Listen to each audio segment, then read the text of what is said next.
Hello students, welcome to this platform. मैं Sarika ma'am आज आप लोगों को क्लास 9th की बायोलॉजी जिसका टॉपिक है साइटोप्लाज्म।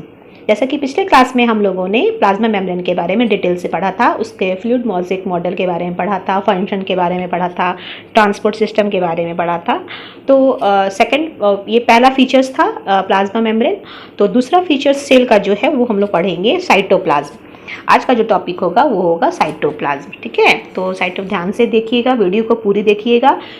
वीडियो अच्छा लगे तो ज़रूर कमेंट कीजिएगा, शेयर कीजिएगा, लाइक कीजिएगा, सब्सक्राइब कीजिएगा चैनल को। तो आज का टॉपिक है साइटोप्लाज्म। तो साइटोप्लाज्म को पढ़ने से पहले थोड़ा हम लोग कुछ बातें समझ लें। जैसे कि सेल के अंदर का जो स्ट्रक्चर है, इसके अंदर बहुत सारे ऑर्गेनिल होते हैं। ठीक है, तो ये ऑर्गेनिल जो होते हैं ना, कुछ लिक्विड के अंदर डूबे होते हैं, तो इसी लिक्विड को कहते हैं हम लोग साइटोप्लाज्म। ठीक है, और बाहर का जो लेयर था ऑलरेडी हम लोगों ने पढ़ा, उसको हम लोग प्लाज्मा मेम्ब्रेन या सेल मेम्ब्रेन के नाम से जानते हैं। तो वो लिक्विड क्या है, इसका क्या फंक्शन होता है, क्या रोल होता है, वो पढ़ेंगे आगे हम लोग। तो cytoplasm is the jelly like semi fluid substance found between the cell membrane and the nucleus of the cell. It is a gel-like substance in which many cell organelles are present. It is the site of various important life processes of the cell. Cytoplasm जो होता है ना, वो jelly like substance होता है, semi fluid मतलब आधा fluid होता है और जेल जैसा दिखने वाला एक स्ट्रक्चर होता है। ठीक है, एक सब्सटेंस होता है। और ये कहाँ पाया जाता है? जो सेल होते हैं, यानी ये बाहर का जो लेयर है उसको सेल मेम्ब्रेन कहते हैं या प्लाज्मा मेम्ब्रेन, और इसके सेंटर में न्यूक्लियस प्रेजेंट होता है। ये सेल मेम्ब्रेन और न्यूक्लियस के बीच में जो लिक्विड होगा, इसी लिक्विड को क्या कहेंगे हम लोग? साइटोप्लाज्म कहेंगे। ठीक है, ये जेल लाइक सब्सटेंस होता है और इसी के अंदर बहुत सारे ऑर्गेनिल प्रेजेंट होते हैं, लाइक माइटोकॉन्ड्रिया, इंडोप्लाज्मिक रेटिकुलम, बहुत सारे ऐसे ऑर्गेनिल जो इसमें क्या करते हैं? सस्पेंडेड रहते हैं। ठीक है, और ये लाइफ प्रोसेसेस जो होता है वो वेरियस इंपॉर्टेंट रोल प्ले करता है लाइफ प्रोसेसेस के लिए, ये सेल के अंदर ये साइटोप्लाज्म। अब इसका स्ट्रक्चर पढ़ेंगे हम लोग। स्ट्रक्चर क्या होता है? स्ट्रक्चर में जैसे कि यहाँ पे cytoplasm is a semi fluid transparent substance. आप देख रहे होंगे ये एनिमल सेल है, तो यहाँ एनिमल सेल का एक डायग्राम दिया गया है जिसमें बताया गया है ये बाहर का लेयर सेल मेम्ब्रेन है और ये अंदर में देख रहे होंगे साइटोप्लाज्म लिक्विड की तरह, बीच का पार्ट न्यूक्लियस, अब राइबोसोम, माइटोकॉन्ड्रिया, गोल्गी एपर्टस, ये सब जो है ये ऑर्गेनिल है जो इसके अंदर क्या होते हैं? तैर रहे हैं। ठीक है, तो it contains about 80 to 90% water, proteins, minerals, fat, carbohydrates and other organic substance। यानी इस साइटोप्लाज्म के अंदर इतने सारे चीज कंटेन होते हैं। 80 से 90% पानी होता है, फिर प्रोटीन होता है, मिनरल्स होता है, फैट होता है, कार्बोहाइड्रेट होता है एंड अदर ऑर्गेनिक सब्सटेंस इसके अंदर घुले हुए रहते हैं इस जेली लाइक सब्सटेंस के अंदर, यानी साइटोप्लाज्म के अंदर। तो साइटोप्लाज्म को दो पार्ट में डिवाइड किया गया है, एक होता है एक्टोप्लाज्म, दूसरा होता है इंडोप्लाज्म। एक्टोप्लाज्म में क्या होगा?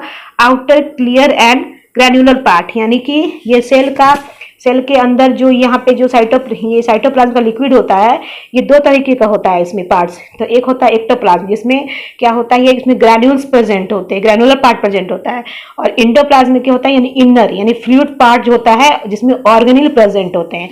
अगर क्वेश्चन कह दिया जाए कि ऑर्गेनिल जो होते हैं साइटोप्लाज्म के किस पार्ट में प्रेजेंट होता है, तो हम लोग को कहना पड़ेगा इंडोप्लाज्म में, क्योंकि इंडोप्लाज्म के अंदर का जो जेल होता है वो फ्लूइड होता है। ठीक है, उसी फ्लूइड के अंदर ऑर्गेनिल प्रेजेंट होता है। ठीक है, और जो आउटर पार्ट में होता है ना, वो उसमें ग्रैनुलर पार्ट प्रेजेंट होता है, ग्रैन्यूल उसमें ऑर्गेनिल्स प्रेजेंट नहीं होते हैं। ठीक है, अब अगला जो हम लोग टॉपिक पढ़ने वाले हैं वो फंक्शन ऑफ साइटोप्लाज्म है।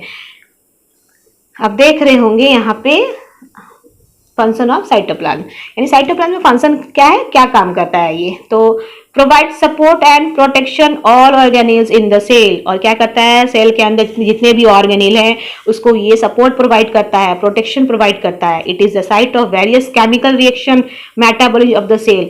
साइटोप्लाज्म के अंदर बहुत सारे मेटाबॉलिक एक्टिविटी होते हैं।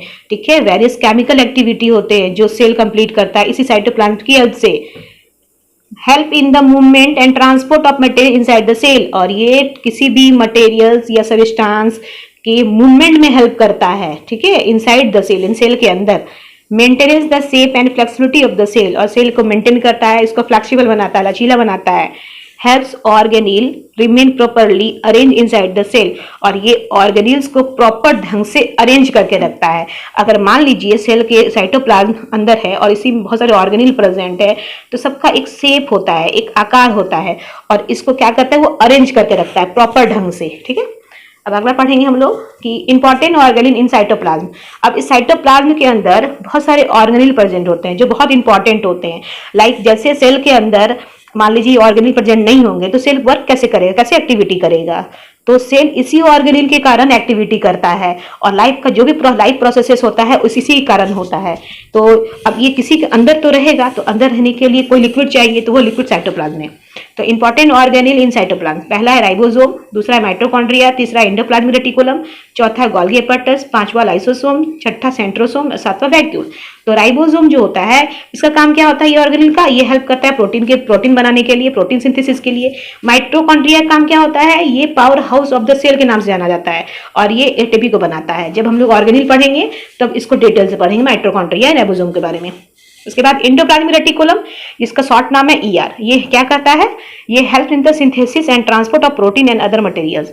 ये प्रोटीन को मतलब प्रोटीन के सिंथेसिस में हेल्प करता है, और कुछ ऐसे मटेरियल्स से जिसको ट्रांसपोर्ट में हेल्प करता है।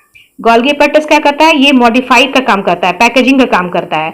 किसी भी कोई भी चीज अगर मटेरियल बन रहा है तो ये क्या करता है, गोल्गी एपार्टस उसको पैक करता है, ठीक है, अपने अपने थैले में, क्योंकि गोल्गी एपार्टस का जो स्ट्रक्चर होता है एक थैलानुमा बैग के तरह होता है, जिसमें वो मटेरियल्स को क्या करता है, पैक करता है। अगर उसको बदलना हो तो वो मॉडिफाई भी करता है।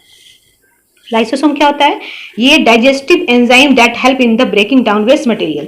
लाइसोसोम के अंदर कुछ ऐसे एंजाइम होते हैं, डाइजेस्टिव एंजाइम, अगर सेल के अंदर कुछ ऐसे मटेरियल एंट्री कर जाते हैं, टॉक्सिक मटेरियल, तो उसको क्या करता है, वो डाइजेस्ट करता है अपनी इसी डाइजेस्टिव एंजाइम के थ्रू। तो वो हम आगे पढ़ेंगे डिटेल से। सेंट्रोसोम, ये क्या होता है, सेल डिवीजन की तरह, मतलब जब भी सेल में सेल डिवीजन होता है तभी इसका रोल होता है, बस एनिमल सेल में प्रेजेंट होता है ये सेंट्रोसोम, बस एनिमल सेल में प्रेजेंट होता है, प्लांट सेल में नहीं। वैक्यूल, ये क्या करता है, पानी को स्टोर करता है, बहुत सारे सब्सटेंस को स्टोर करता है, और मेंटेनिंग वाटर बैलेंस, और किसी भी सेल के अंदर वाटर का जो बैलेंस होता है यही वैक्यूल करता है। तो उसको भी हम लोग आगे पढ़ेंगे। तो ये कुछ ऐसे इंपॉर्टेंट ऑर्गेनील थे जो इन शॉर्ट आपको बताया हमने। अब आगे पढ़ते हैं हम लोग, इंपॉर्टेंस ऑफ साइटोप्लाज्म। साइटोप्लाज्म का क्या इंपॉर्टेंस होता है, इसका क्या महत्व है।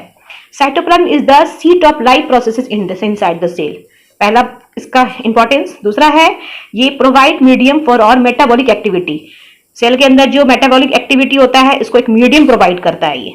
और तो तीसरा क्या है, ये transport of material with the cell, cell के अंदर जो मटेरियल का ट्रांसपोर्ट होता है उसमें हेल्प करता है। चौथा क्या करता है, ये सेल को शेप देता है, फ्लेक्सिबल बनाता है, ठीक है, और मेंटेन करके भी रखता है। और अगला है ये ऑर्गेनील के अंदर किसी भी डिस्ट्रीब्यूशन में हेल्प करता है, डिस्ट्रीब्यूट करना, इधर भेजना उधर भेजना, इसमें भी हेल्प करता है ये साइटोप्लाज्म। ये क्या करता है, cell to respond the change in environment, cell के थ्रू, अगर मान लीजिए सेल के थ्रू कोई भी इन्वायरमेंट, कोई बाहरी सेल के बाहर जो इन्वायरमेंट होगा, ये जो इन्वायरमेंट होगा वो बाहरी इन्वायरमेंट होगा, और सेल के अंदर का जो इन्वायरमेंट होगा वो अंदर का इन्वायरमेंट होगा। तो इन दोनों के बीच का रिस्पॉन्ड बना के रखता है, कभी भी चेंज कर सकता है, रिस्पॉन्ड बना के भी रखता है, यही इसको अलाउ करता है साइटोप्लाज्म, ठीक है।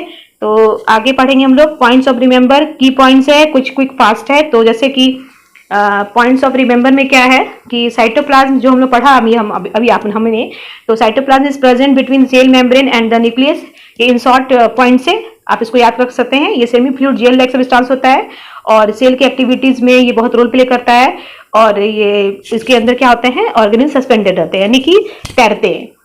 अब क्या नेक्स्ट किस की पॉइंट्स है, जैसे आप देख रहे हैं की पॉइंट्स में साइटोप्लाज्म, इक्टोप्लाज्म, ये सारे की पॉइंट्स हमने अभी तुरंत पढ़ा। इस की पॉइंट्स के बारे में अभी हमने पढ़ा, ये सारे टॉपिक को अभी हम लोग पढ़ा, मतलब इन शॉर्ट ही पढ़ा लेकिन पढ़ा। उसके बाद नेक्स्ट है हम लोग क्विक फैक्ट जो है वो हम लोग फैक्ट पढ़ेंगे, जो अक्सर ऐसे फैक्ट एग्जाम में पूछे जाते हैं एज ऑब्जेक्टिव के रूप में, कि मान लीजिए साइटोप्लाज्म कितने परसेंट वाटर को कंटेन करता है, तो 80 से 90%, और इसका जो फ्लूइड होता है वो सेमी लाइक होता है और जेली लाइक होता है।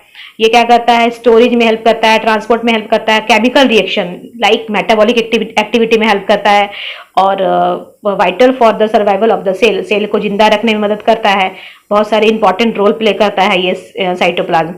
तो इतने सारे जो अभी टॉपिक पढ़े हम लोगों ने, ये बहुत इंपॉर्टेंट था। तो एक एक करके हमने पढ़ा बहुत ईजी लैंग्वेज में। तो उम्मीद है कि आप लोगों को समझ में आ गया होगा। तो वीडियो अच्छा लगे तो कमेंट जरूर कीजिएगा, शेयर जरूर कीजिएगा। तो आज का टॉपिक यहीं पे ख़त्म होता है। अब नेक्स्ट टॉपिक में पढ़ेंगे हम लोग तीसरा फीचर, जिसको हम लोग न्यूक्लियस कहते हैं। तो न्यूक्लियस के बारे में थोड़ा डिटेल से पढ़ेंगे। तो आज के लिए इतना ही। Take care and bye.